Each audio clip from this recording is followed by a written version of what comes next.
Seigneur, mais que Dieu est bon. Amen. Mais que Dieu est fidèle. Alléluia. Mais que Dieu est grand.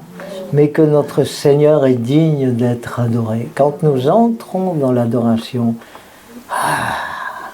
on découvre tout le monde, tout ce qui nous environne n'a plus aucune importance.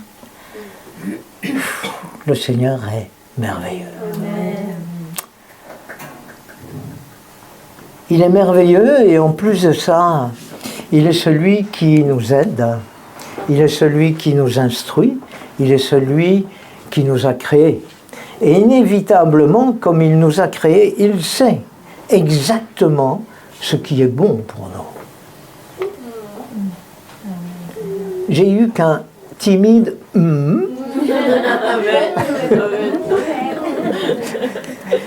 Dieu sait avec exactitude ce qui est bon pour toi. Amen.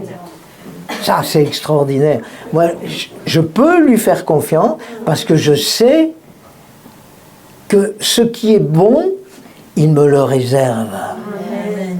Donc, toi, entre dans cette dimension et puis dis-toi que Dieu est invariable. Nous sommes fluctuants. On est d'accord? Il suffit, maintenant on est bien, on est dans notre cocon, on a loué Dieu, on s'est réjoui, on a été touché dans nos émotions, on est bien, là on est bien. Mais il suffit que quelqu'un entre et qui hurle sur nous, là on va être mal. On est d'accord? Donc nous sommes extrêmement fluctuants. Mais Dieu, lui, il ne change pas. Il n'y a pas l'ombre d'une variation en lui. Il ne change pas. Et ça, pour nous, ça doit être notre point d'ancrage. C'est-à-dire, il est solide. Ce qu'il dit est vrai. Et ça, c'est important. Parce que les hommes ou les femmes peuvent nous raconter ce qu'ils pensent, ce qu'ils croient. Mais ce n'est pas nécessairement la vérité. La vérité, c'est ce que Dieu nous dit. Oui, mais encore faut-il... Merci. Encore faut-il savoir ce qu'il dit. Et Thomas nous dirait, c'est dans sa parole. Donc, effectivement, Dieu, quand nous ouvrons ceci, ah pardon, quand nous ouvrons ceci, Dieu nous parle. Alors faut-il encore comprendre? Parce que bon, il y a des choses qui sont difficiles parfois à comprendre, mais Dieu nous parle. Donc, chaque fois que vous ouvrez sa parole, soyez attentifs. Ne lisez pas pour lire, mais soyons conscients que Dieu nous parle. C'est la parole de Dieu. Et il n'y a pas d'autres livres qui nous parlent de lui. Oui, on vous prête des livres, on vous prête des livres qui parlent de lui aussi, mais la parole qui est inspirée par l'Esprit Saint, c'est la Bible. C'est pas autre chose. Donc si nous voulons connaître Dieu, il est important pour nous de la découvrir. Amen. Amen. Voilà.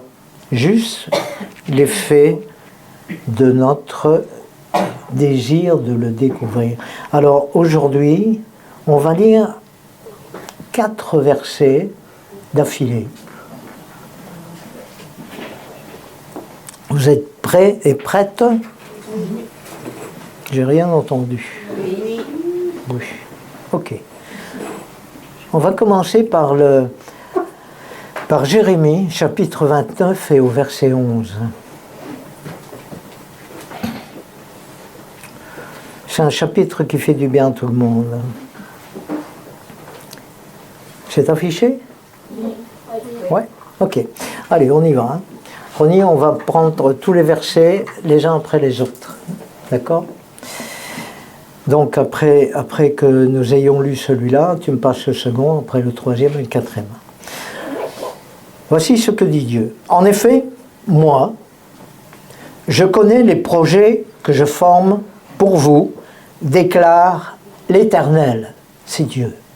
Projet de paix, et tenez-vous bien, et non de malheur. Des projets de paix et non de malheur, afin de vous donner un avenir et de l'espérance. Le verset suivant. L'Éternel dit à Caïn, pourquoi es-tu irrité et pourquoi arbores-tu un air sombre? Certainement, si tu agis bien, tu te relèveras. Si en revanche tu agis mal, le péché est couché à la porte et ses désirs se portent vers toi. Mais c'est à toi de dominer sur lui. Verset suivant.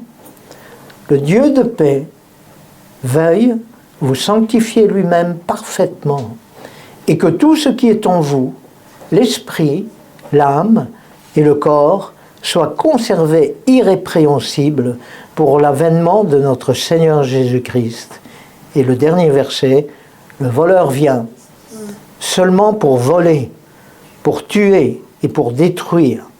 Moi, dit Jésus, je suis venu afin que les hommes aient la vie et une vie abondante. Amen.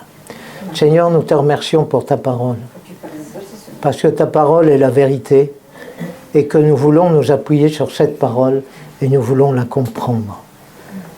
Seigneur, merci de parler à chacun de nos cœurs, parce que nous avons besoin que tu nous parles, besoin que tu nous convainques par ton esprit, besoin que tu nous touches, besoin que cette parole produise un effet dans nos vies et que nos vies changent, nos vies soient transformées par ta grâce, parce que tu es Dieu et que ton désir est un désir d'amour pour chacun d'entre nous. Alors sois loué, Père, au nom de Jésus, sois remercié pour ta bonté à notre égard. Amen. Nous avons lu 4 versets, et 4 versets totalement différents, mais qui ont un sens logique entre eux. Parce que nous pouvons proclamer haut et fort que Dieu est bon. Mais quand nous sommes dans l'adversité, vous comprenez ce mot, l'adversité, dans les difficultés, quand nous sommes dans les difficultés ou confrontés à des problèmes, nous oublions que Dieu est bon. Et nous avons besoin de nous souvenir qu'il est réellement notre Père qui prend soin de nous. Il n'a strictement rien à voir avec le Père terrestre que vous avez eu. Même s'il était super gentil et super agréable, ou le pire de la terre comme vous le considérez, à chacun ses choix. Mais il n'a rien à voir avec le Père que vous avez eu. Il est notre Créateur et en même temps il est notre Papa. Vous comprenez ce mot? Papa. Nous pourrons dire avec respect, tu es notre Père. Et quand nous disons tu es notre Père, dans notre langage, c'est nous plaçons une barrière respectueuse que nous ne pouvons pas ou n'osons pas franchir. Parce que le mot Père, c'est solennel. Par contre, quand nous disons Papa, eh bien, ça prend une connotation beaucoup plus agréable, dans le sens que on peut venir vers lui. Papa, je viens vers toi, parce que j'ai besoin d'épancher mon cœur devant toi. Je veux avoir une relation avec toi. Je veux avoir un contact avec toi. Je veux parler avec toi. Je veux t'exprimer le ressenti de mon cœur. Je veux avoir ce moment d'intimité, d'intense intimité. J'attends de toi une réponse. J'attends de toi un contact. J'attends de toi cette relation. Ça, c'est un papa. Je sais que mon papa, il veille. Mon papa, il me protège. Mon papa, il est toujours présent. Toujours présent.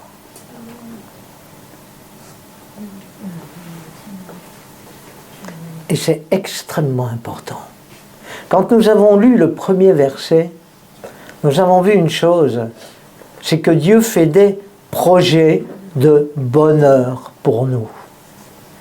Des projets de bonheur et non de malheur. Des projets de paix, pardon. Des projets de paix et non de malheur.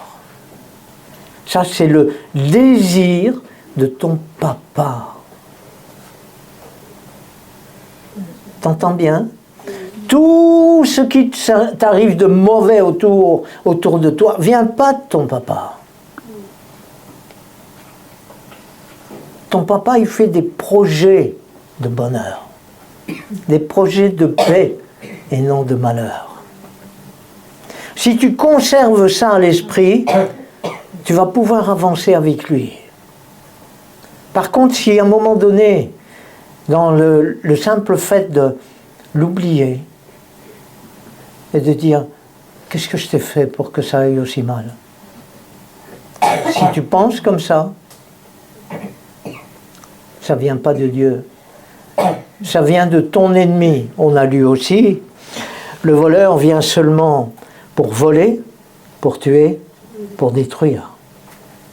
Mais moi, dit Jésus, je suis venu afin que les hommes aient la vie et une vie abondante. Si tu oublies que Dieu fait des projets de paix pour toi et non de malheur, eh bien tu écoutes ton ennemi. Ton ennemi, c'est Satan. C'est le diable, ton ennemi. On est d'accord? Lui, il est venu pour détruire. Détruire quoi? Ta vie, il n'a pas le droit de le faire. Pas ta vie. Il est venu pour détruire tes pensées. Il est venu pour détruire tes émotions. Il est venu pour détruire tout ce qui est au-dedans de toi. Il est venu pour te faire aller dans les pensées négatives et non pas dans une pensée d'amour à l'égard de Dieu. C'est pour ça que le diable t'envoie des pensées mauvaises. Est-ce que tu reconnais ton ennemi quand les choses vont mal? Ou est-ce que tu te poses des questions, qu'est-ce que j'ai fait? Est-ce que j'ai péché contre Dieu? Est-ce que Dieu m'en veut? Est-ce que je suis coupable? Est-ce que encore? Ça encore, ça vient de celui qui veut te détruire. Celui qui veut te détruire. Sache que Dieu est bon. Et dans sa parole, il est écrit qu'il n'y a pas l'ombre d'une variation en lui. Ça veut dire que sa bonté demeurera toujours, éternellement. Donc elle ne change pas. C'est pas un jour il est content et le lendemain il est fâché après toi. C'est pas ça Dieu. Dieu est toujours content, même quand tu pêches. C'est ça qui est grave. Même quand tu as péché, et même quand tu es dans le péché, Dieu est encore content. Parce que Dieu te voit, Dieu te connaît et Dieu sait que tu vas revenir à lui et que tu vas lui demander de te guérir. Amen. Amen. S'il y a de la culpabilité, elle vient de celui qui veut te détruire. Allez, la culpabilité, est-ce que ça vous fait grandir, la culpabilité, ou ça vous écrase? Dites-moi. Ça ne veut pas dire qu'on ne doit pas se sentir coupable d'avoir ou de ne pas savoir qu'on est coupable. Nous devons savoir que nous sommes coupables. Nous sommes coupables de notre nature pécheresse, de toutes les choses moches que nous pouvons faire. Ne me dites pas que vous n'en faites pas, je ne vous croirai pas. Vous êtes comme tout le monde. Alors oui, Jésus est venu et il a pris ce péché-là sur lui. Donc tu n'as plus à être écrasé par la culpabilité. Tu as juste besoin de prendre conscience qu'effectivement, il y a péché et de changer de direction et d'arrêter de pécher. C'est ça que Dieu attend de nous. Rien d'autre. D'accord ? Souvenez-vous que Dieu est bon. Sa bonté durera toujours. Dieu est bon. Il ne change jamais. Dieu est bon. C'est extraordinaire. Et je veux le répéter encore. Je veux que vous vous souveniez, que chacun d'entre nous puissions nous souvenir que Dieu est bon. Quand tout va bien, on dit « Waouh, ça va ». Mais quand il y a des difficultés, on a tendance à oublier que Dieu est bon. Alors souvenez-vous, souvenons-nous que Dieu est bon. Amen. Ceci étant établi, nous allons nous appuyer sur sa bonté. Nous allons nous bâtir, nous construire notre réflexion, notre pensée sur sa bonté. Amen. Conservez à l'esprit que Dieu est bon. Nous passons au verset suivant, où il est question de Caïn. Vous connaissez l'histoire de Caïn et d'Abel, Abel et Caïn, oui, tout le monde connaît. Il y a quelqu'un qui ne connaît pas ici ? Ne connaît pas ? Ok. Alors, oui ? Non, d'accord. Donc il y a Adam et Ève. Adam et Ève ont eu 2 fils. L'un s'appelle Abel, et l'autre s'appelle Caïn. Vous essayez de le dire.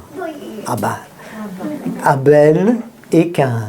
Ce sont les 2 fils d'Adam et d'Ève. Les 2 premiers en tout cas.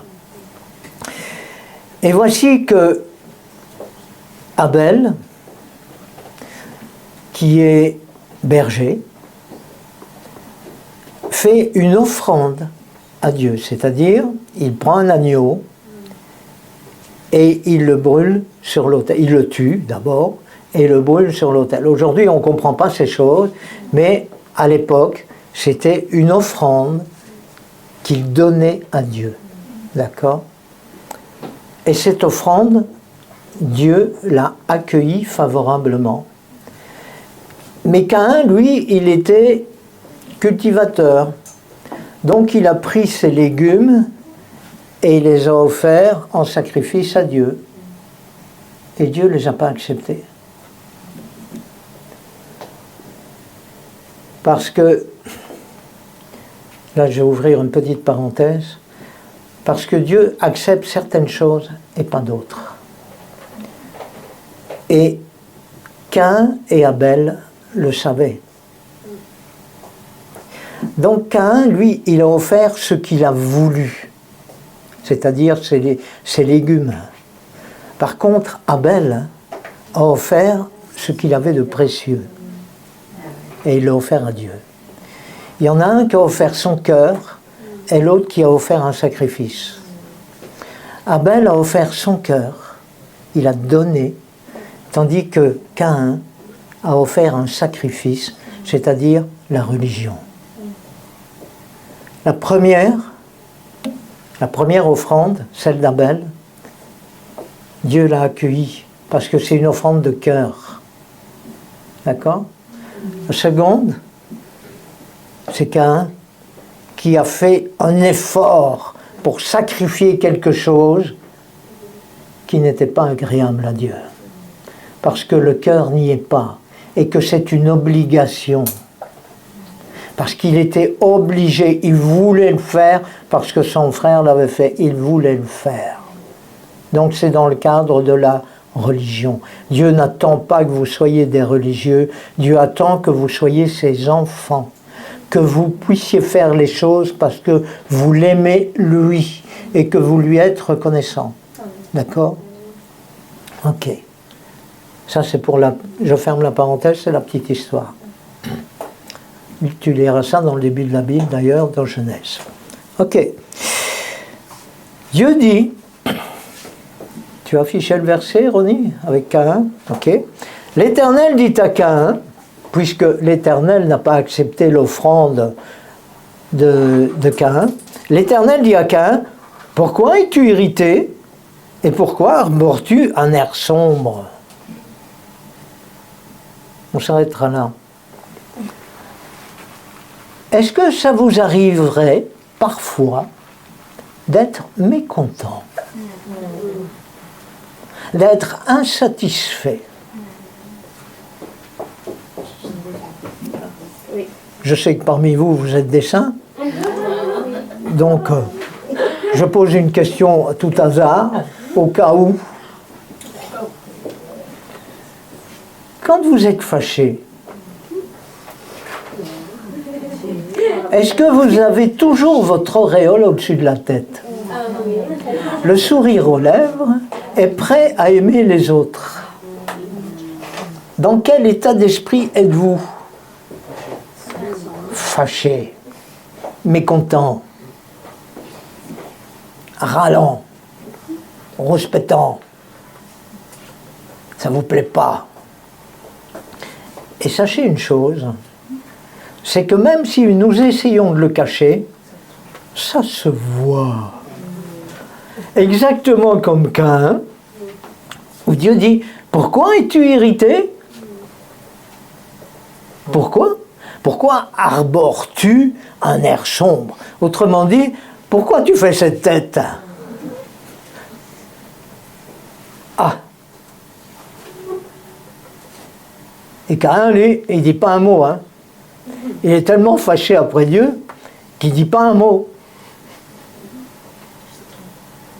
Comme quand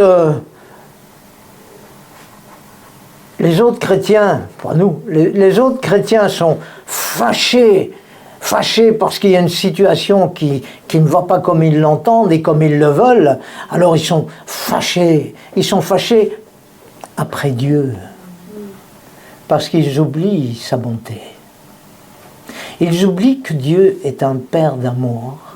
Ils oublient que Dieu ne change pas comme nous. Lui, il ne change pas, il est toujours bon. Mais l'enfant de Dieu a tendance à rester dans son humanité, et ce que Dieu souhaite, c'est justement que l'enfant de Dieu sorte de cet état d'esprit, c'est même pas un état d'esprit, c'est un état d'âme. J'y viendrai plus tard. Quand nous sommes mécontents, on arbore un visage complètement fermé, eh bien, regardez ce que Dieu dit. Certainement, si tu agis bien, tu te relèveras. Comprenez ce qui est écrit. Si en revanche tu agis mal, eh bien, sache une chose, c'est que le péché est couché à ta porte. Il est couché à la porte. Et les désirs du péché se portent vers toi. Alors, qu'est-ce que ça veut dire? Ça veut dire que celui qui est venu pour tuer et pour détruire, c'est-à-dire Satan, se tient à la porte de ton cœur, à la porte de ton âme, à la porte de tes pensées. Pourquoi? Pour te détruire. Parce que si tu restes focalisé dans ce qui est désagréable, parce qu'il faut reconnaître des choses, dans notre vie, tout n'est pas agréable quand même. Il y a des choses qui sont extrêmement désagréables. Il y en a qui sont désagréables et d'autres plus désagréables. On est d'accord avec ça? Alors, si tu restes dans cet aspect où c'est désagréable et que tu t'enfermes dedans parce que tu es mécontent de vivre ces choses-là, eh bien le péché se tient à ta porte, c'est-à-dire celui qui veut te détruire se tient à ta porte. Il est prêt à entrer et à influencer tes pensées. Et c'est ça qu'il veut faire. Il ne va rien faire. Hein. Il ne va rien faire d'autre que de t'envoyer des pensées, pas sur le téléphone, mais des pensées qu'il t'enverra. Il ne va pas t'envoyer un SMS comme c'est le cas de ta sœur. Hein. Non. Non, il ne va pas faire ça. Il va juste influencer tes pensées. Uniquement tes pensées. Et comme tu n'es pas bien disposé, et comme tu es fâché, il va te dire, tu crois que Dieu existe vraiment?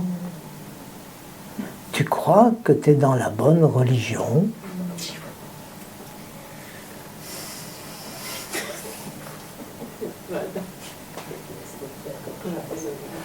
Qu'est-ce que je vous ai dit tout à l'heure? Ce n'est pas une religion que nous pratiquons. C'est une question de cœur et d'amour vis-à-vis de Dieu. Donc si vous entendez, tu es dans la bonne religion, tu sais de qui ça vient. C'est celui qui veut te détruire. Ce n'est pas une question de religion, c'est une question de relation. On est d'accord? Donc ne confondez pas. La religion, c'est quelque chose qui enferme les gens. La relation, c'est quelque chose qui nous épanouit avec notre Père. Comprenons bien. Donc si tu entends, si tu as une pensée qui vient comme ça au moment où tu es fâché et qui te dit « Tu es sûr que tu es dans la bonne église ?» Tu es sûr que tu es dans la bonne religion? Sache que ça vient de ton ennemi. Il veut te détruire. Il veut te faire du mal. Quand tu es fâché, il y a plein de pensées qui viennent. Tu crois que Dieu m'aime?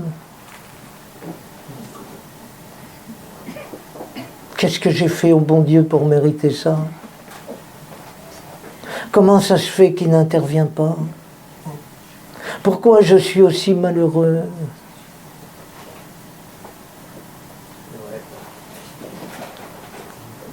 Notre ami Caïn, là,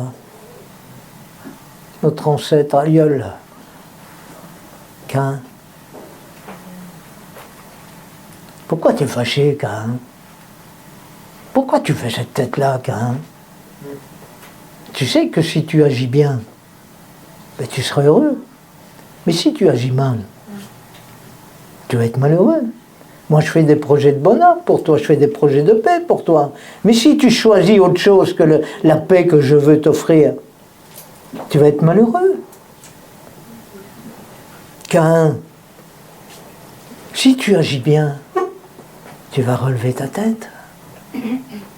Caïn, autrement dit, Caïn, si tu avais fait ma volonté, tu ne ferais pas une tête comme celle-là aujourd'hui. Comprends bien ce que je te dis. Tu serais content, parce que j'aurais accepté ton sacrifice, ton offrande, je l'aurais accepté.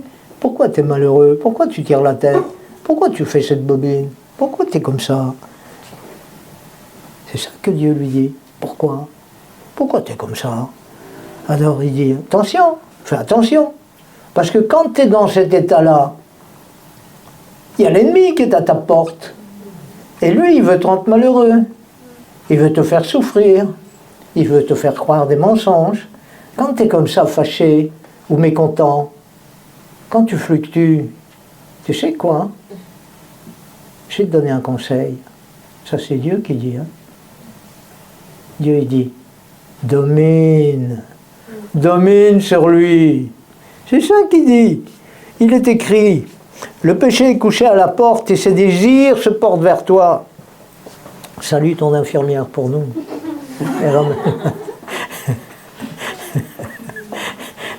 Et ses désirs se portent vers toi. Mais c'est à toi de dominer sur lui.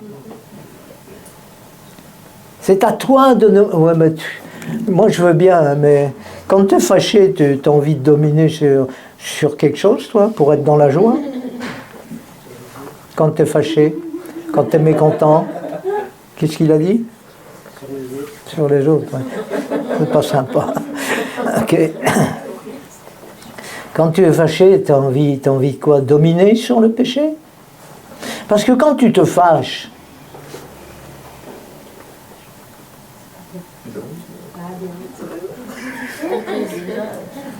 c'est le commencement du péché.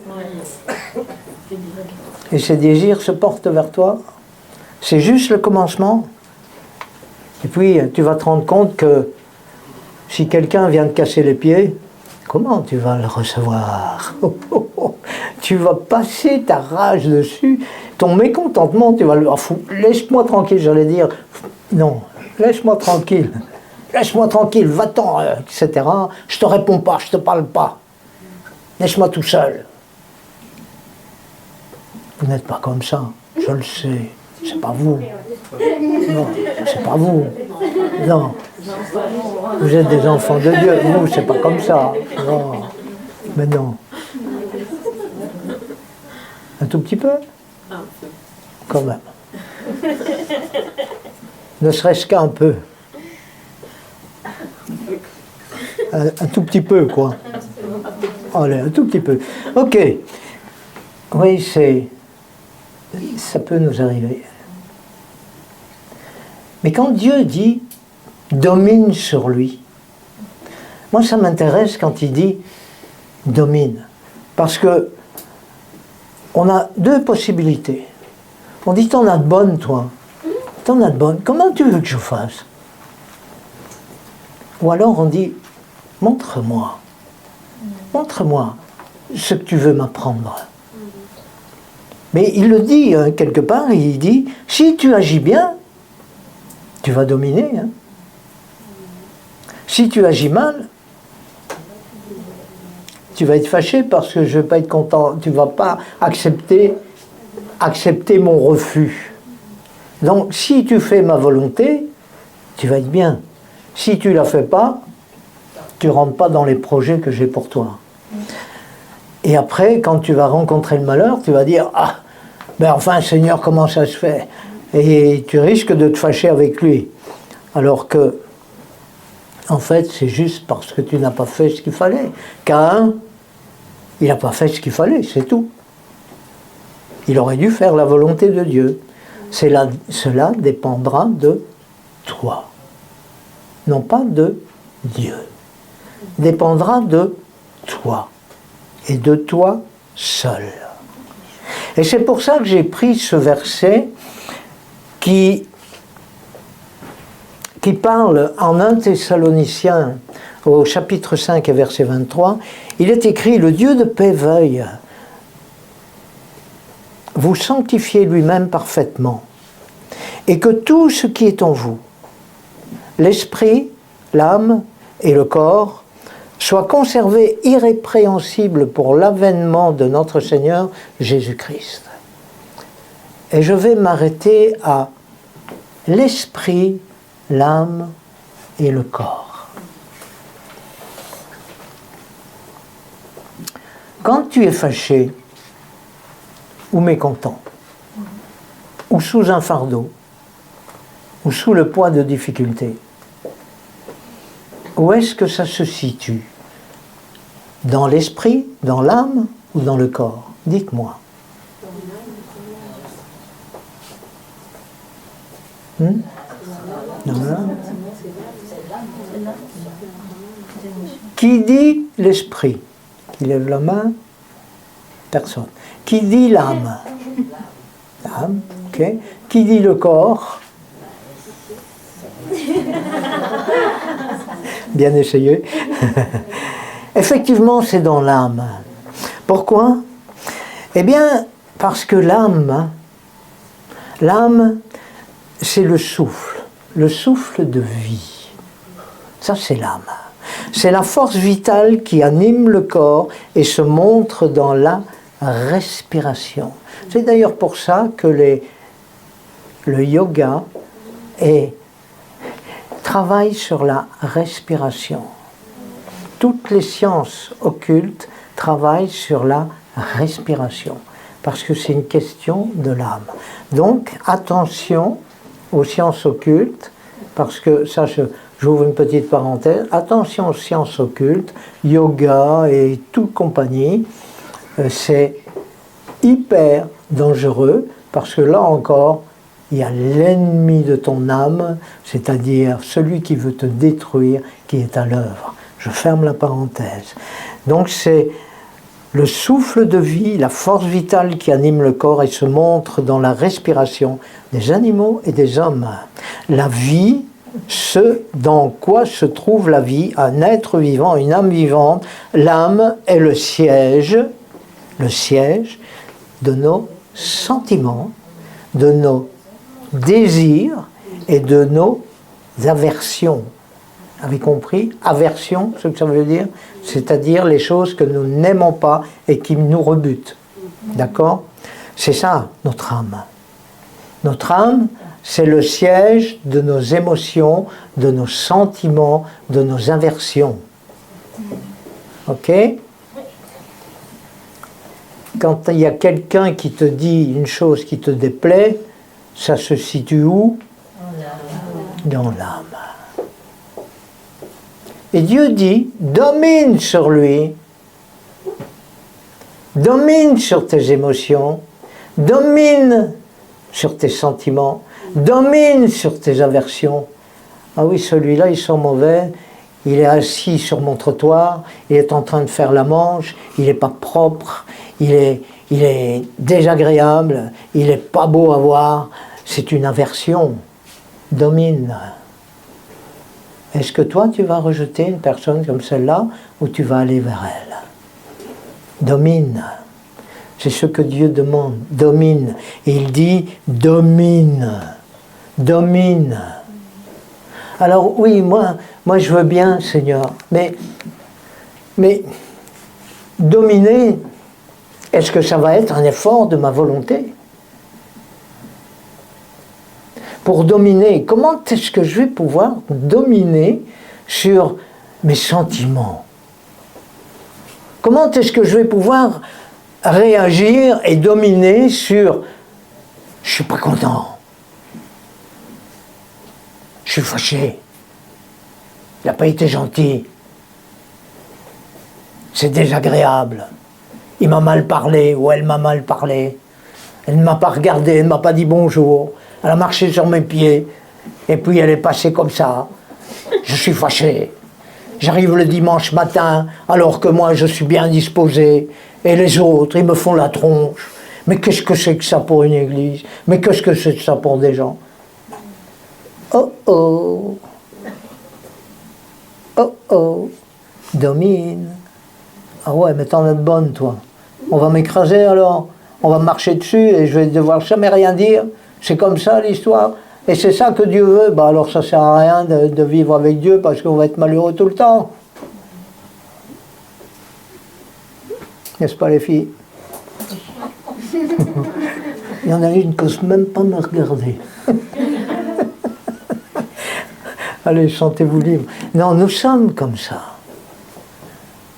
Nous sommes comme ça. Quand nous venons dans l'église, nous nous attendons à ce que tout le monde soit pepsodent, sourire, gentil, tout doux, sans problème, sans difficulté, des gens super, ils sont super agréables. Et le jour où tu vois qu'il est plus super agréable, tu es déçu. Les êtres humains sont des êtres humains. Ne te confie pas en l'homme, malheur à l'homme qui se confie en l'homme. Confie-toi en Dieu. Parce que Dieu ne te décevra pas. Mais l'homme, bien sûr qu'il va te décevoir. Pourquoi? Ben parce qu'il apprend à dominer comme toi. Exactement pareil. Oui, mais le pasteur. Oh, mais je ne m'attendais pas à ce que le pasteur puisse être aussi désagréable. Le pasteur. Rigolez pas, ça va vous arriver. Préparez-vous. Préparez-vous. Parce que vous pourriez être déçu de mes attitudes. Demandez à mon fils. Ou demandez à ma femme. Nous apprenons tous les jours. Nous apprenons à dominer tous les jours. Nous apprenons à avancer tous les jours. nous avons besoin de comprendre que Dieu est bon, qu'il demeure bon, qu'il est immuable, qu'il est toujours bon, et que toute bonne chose, comme ça a été prêché la semaine dernière par Thomas, toute bonne chose nous viennent d'en haut du Père de lumière, c'est-à-dire de Dieu. Toutes bonnes choses nous viennent de Dieu. Amen. Néanmoins, nous vivons des choses désagréables dans nos vies que nous ne gérons pas, ou que nous gérons mal. Allez, je vais vous faire une confidence. Il y a pas mal d'années de cela, chaque fois que je me levais le matin, je me levais du pied gauche. Vous savez ce que ça veut dire? J'étais de mauvaise humeur. C'est pas normal. Pourtant, j'étais de mauvaise humeur. Et si vous m'aviez dit, pourquoi tu es de mauvaise humeur? J'aurais été incapable de vous dire pourquoi j'étais de mauvaise humeur. J'étais de mauvaise humeur le matin. C'est l'ours. Le matin. Et un beau jour, je me suis dit, mais c'est pas normal. T'en as pas marre d'être de mauvaise humeur le matin? J'ai dit, Seigneur, il faut que ça change, c'est pas normal ce genre de situation. Pourquoi je suis de mauvaise humeur? Je sais pas. C'est stupide d'être de mauvaise humeur alors qu'il n'y a pas de raison. Même s'il y avait une raison. Ben, je sais pas. Alors j'ai simplement dit, Père, il faut que ça change. Dorénavant, je vais être dans la joie. Et bêtement, quand je me lève le matin, je suis dans la joie. Je ne suis plus dans la mauvaise humeur. Pourquoi? Parce que je domine. Pourquoi? Eh bien, parce que je dis, dans le fruit de l'esprit, il y a la joie. Et comme l'esprit est en moi, l'esprit de Dieu, il y a la joie. Donc cette joie doit se manifester et non pas la mauvaise humeur. Et les choses ont changé. Ah, merci Seigneur, c'est ça. C'est ça que tu me demandes de faire. Ok. Donc chaque fois qu'on a un vague à l'âme, vous savez, le vague à l'âme, c'est semblable au creux de la vague. On n'est pas bien. On n'est pas bien. Pour X raisons. Pour n'importe quoi. 3 fois rien. On n'est pas bien. Et qui est mal? Ton entourage se pose des questions. Ton entourage n'est pas béni. Et toi, tu es malheureux. Et Dieu dit, domine. Ok, Seigneur. Je comprends que l'ennemi veut me voler ma joie, veut me voler l'amour, veut me voler le contact, la relation que je peux avoir avec quelqu'un. Donc à partir d'aujourd'hui, je décide de dominer. De dominer sur mon âme. Ah ouais, mais je viens de me faire horriblement mal. Et tu comprends pas que ça fait mal. Tu comprends pas. Ben non, j'ai pas compris parce que moi j'ai pas mal à ta place. Donc je suis incapable de le comprendre. Mais de ce fait, tu n'es pas content parce que tu t'es fait mal. Ou tu n'es pas content parce que tu vis une situation difficile. Tu n'es pas content parce que X problème se présente devant toi, alors qu'en réalité, Dieu te dit domine. Domine sur lui. Et c'est ça son amour. Il te dit domine, mais il te donne, c'est extraordinaire, la capacité de dominer. C'est pas le fait de dire il faut que tu domines, il faut que tu sois fort. Non, c'est pas une question de caractère. C'est juste une question d'obéissance et de pratique. Tu es esprit, âme et corps. Ton corps a des besoins. Parfois ils sont justifiés, parfois ils ne le sont pas. Ton corps, lui, va avoir des convoitises. Et puis, au milieu, tu as ton âme. Et ton âme va se soumettre aux besoins de ton corps. Oui, mais j'ai faim.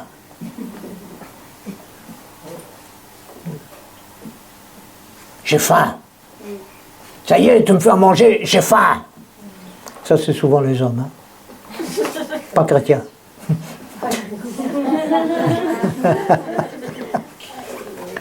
J'ai faim. Je meurs de faim. Tu as l'impression que tu vas mourir alors qu'en fait... si. Alors ton âme, elle reçoit l'information.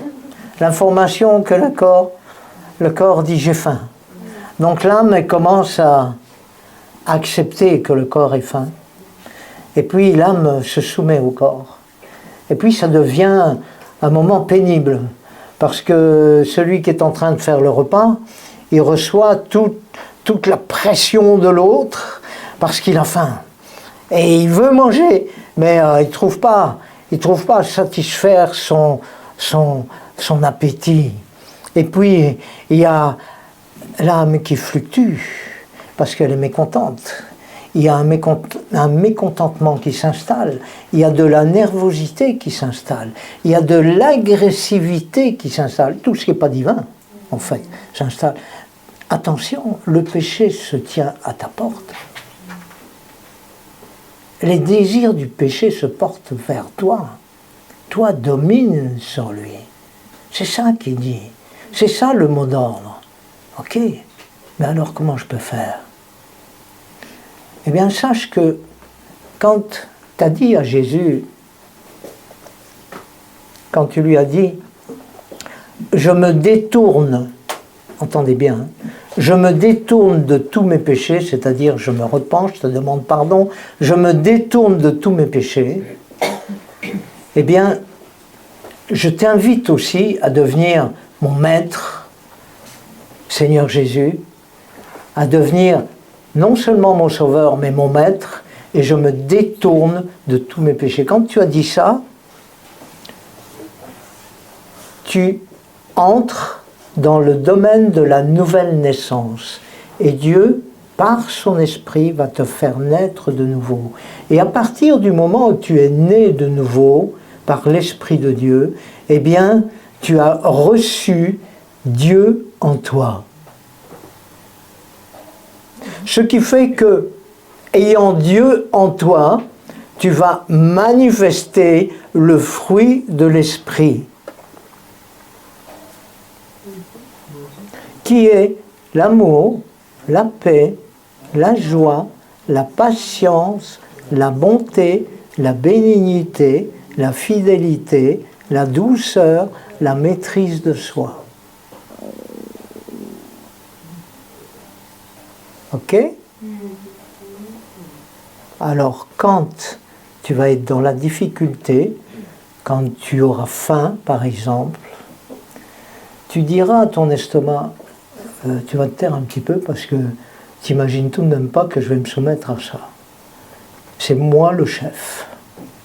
Toi, tu attends. Tu ne vas pas mourir, sois rassuré. C'est pas parce que tu vas sauter un repas que tu vas mourir. Donc maintenant, tu te calmes. On va être patient, parce que dans le fruit de l'esprit, il y a de la patience. Donc maintenant, je suis quelqu'un de patient. Je suis quelqu'un qui peut attendre. Je ne vais pas mourir. L'ennemi, tu peux t'en aller, parce que je peux même me passer de manger aujourd'hui. Le jour où j'ai dit ça, j'ai cru que j'allais mourir. Et pourtant, c'est la vérité. C'est pas parce que tu ne manges pas une journée que tu vas mourir. Hein. Mange ce que tu veux, restaure-toi. Je prends cet exemple parce que c'est spécial pour les hommes. Mais à partir du moment où tu réagis et que tu dis « je suis patient », tu viens de dominer sur ton âme. Et ton âme se soumettra à ta volonté. Quand Dieu dit à Caïn, il lui dit, c'est à toi de dominer sur lui. Autrement dit, c'est pas Dieu qui va le faire à ta place. C'est à toi de dominer. Vous comprenez la nature de notre combat? Est-ce que vous comprenez la nature de notre combat? Nous devrions être souriants tout le temps. Nous devrions être heureux tout le temps. Tous les jours que Dieu fait. Nous devrions être dans la joie tout le temps. Nous devrions être agréables tout le temps. Nous devrions être bénignité. Vous savez ce que ça veut dire, bénignité? De ceux qui bénissent tout le temps. De ceux qui bénissent, qui font du bien aux autres tout le temps. Vous comprenez la nature de notre combat? C'est-à-dire que notre âme, elle fluctue. Il suffit qu'il y ait une interférence quelconque dans nos vies pour que notre âme ait une vague et que ça monte et ça descend. Regardez, quand nous sommes dans la joie, on chante, on est joyeux. Quand nous ne sommes pas dans la joie, même dans la louange,